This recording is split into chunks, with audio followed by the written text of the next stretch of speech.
Hello, wonderful you.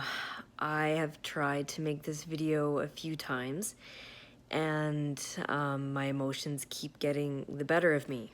So I am going to do my best and I'm going to just push on through.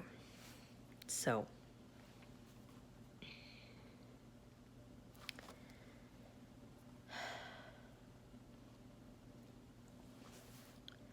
obviously, what I want to talk about a little bit today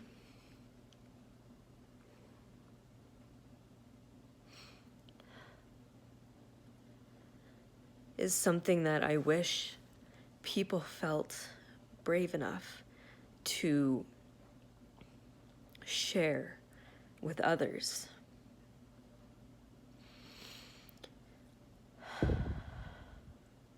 And that's the struggles that we feel, that we face when we go through, for me, the big transition of being a strong, fierce, independent woman to, have all of the time in the world, in a sense, to work and play with my horses, to being a mom and feeling lost.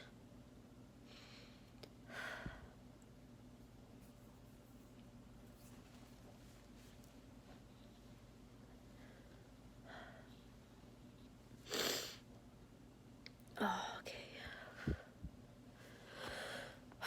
I reclaim my voice. Those feelings of resentment and confusion, and as much as you love being a mom, at the same time feeling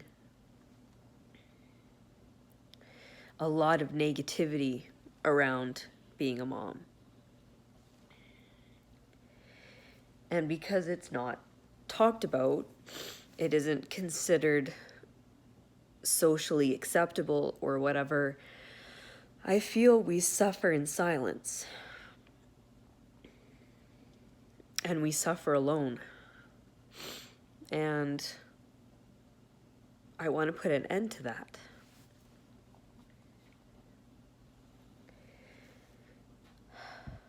It's not an easy task for anybody to go from being their own person to all of a sudden becoming a parent. It's a transition, man or woman. I am relating my story to me as being a mother because that is who I am and that is what I know. But I am sure the transition is there whether you are a stepmom, a stepdad, a father, or, but as this story relates to me, it was really, really hard for me to go through, and I felt like I had nobody to reach out to, and I felt so ashamed of the feelings that I had inside.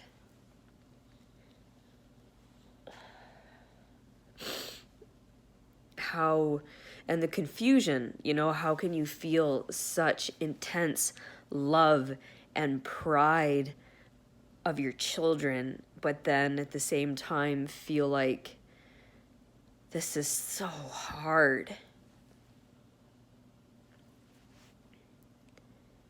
And I miss the old me. I miss the me when it was easy. I miss the me when, if I wanted to go outside, I just opened the door and I walked out. And I struggled with this on my own for a very long time. The depression, the anger, the resentment, the frustrations, and then it started to, it started to hurt my marriage because of all of those feelings. I wasn't opening up myself to my spouse anymore. I wasn't talking to him. I wasn't relating to him. I was just angry and resentful and bitter. And I finally kind of had, I remember the moment as clear as yesterday that I was trying to work with a young horse, and my confidence after having my kids dealing with horses was kind of shot. But I was trying to force my way through it and working with our young colt, and all of these negative energies and feelings inside of me. I'm trying to work with this horse. I'm doing groundwork, and I'm like a building volcano. It's springtime. It's chilly outside. My face is beet red. I'm hot. I feel like I'm on fire. I'm angry. I'm wearing, like a layer after layer is coming off. I'm wearing my heavy muck boots out in the sand. And eventually my horse he has enough. And he rears like straight up in the air, like just like you would see in Hollywood. And he spins and he runs away from me. And in that moment, I'm so angry. And I punish him for that. I go out, I get him again, I catch him, and I didn't beat him with a stick, but I forced him to back up the whole way to where he left me. I took it personal. It was a moment that when my emotions calmed down, I was greatly ashamed of. And that put me on a path to realize that I need help with my training methods. That was my first thought, was I need help to figure out how to train my horse. But because in that moment, that's all I could see. That's all I could see was me and my horse were not getting along. How do I fix my horse? And then I found Warwick Schiller, and I was able to,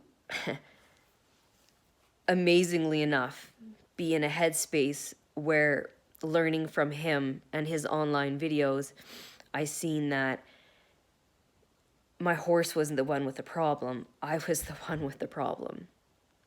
I had so much garbage in my heart, in my mind, that there was no way that I could work with my horse in such a way that he would be receptive. And that took me down a path of starting to actually want to get a handle on my insane volcanic emotions that were just outbursts at the worst moments. And for the first time, I actually felt a glimpse of peace, of hope, that I could actually get out of this disgusting bog of depression and anger.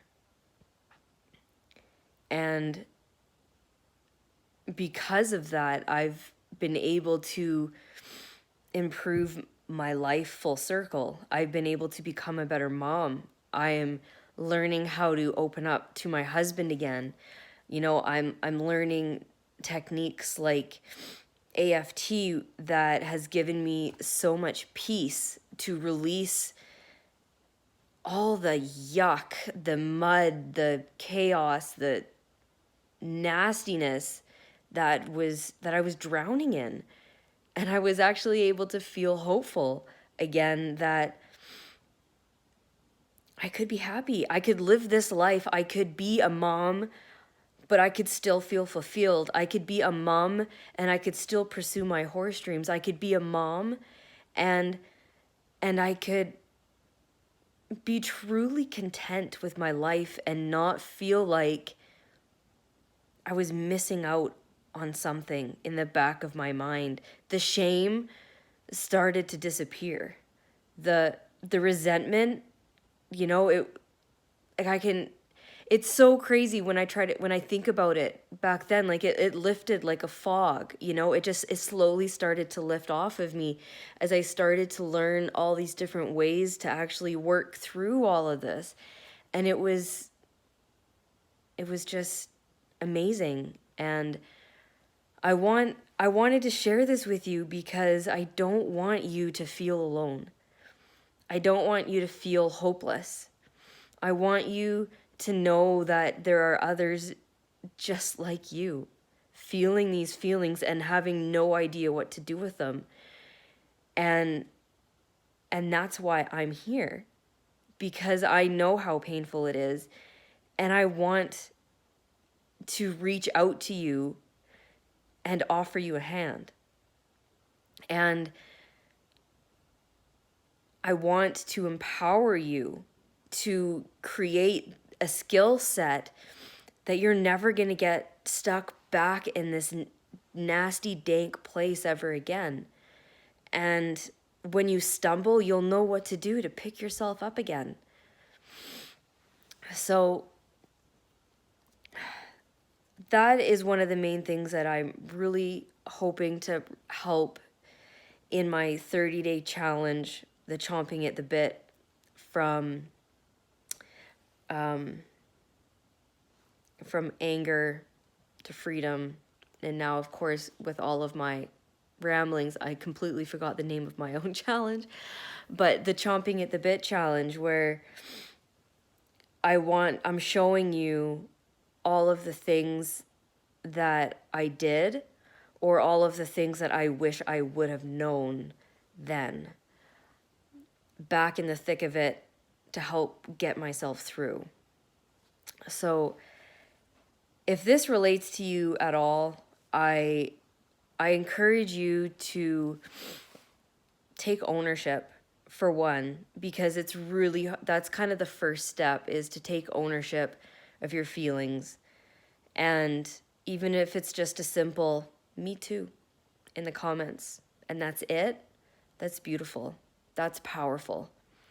You're letting the universe know that what you're feeling, you acknowledge, and it's okay, because it is okay. And that's why you're here. And that's why I'm here, because you're not alone, and I'm here to help. Don't ever feel like you can't talk to me one-on-one. I'm a person just like you, and I would love to have a further conversation if that's something that's weighing on your heart. So I hope you have a fantastic day. Take care.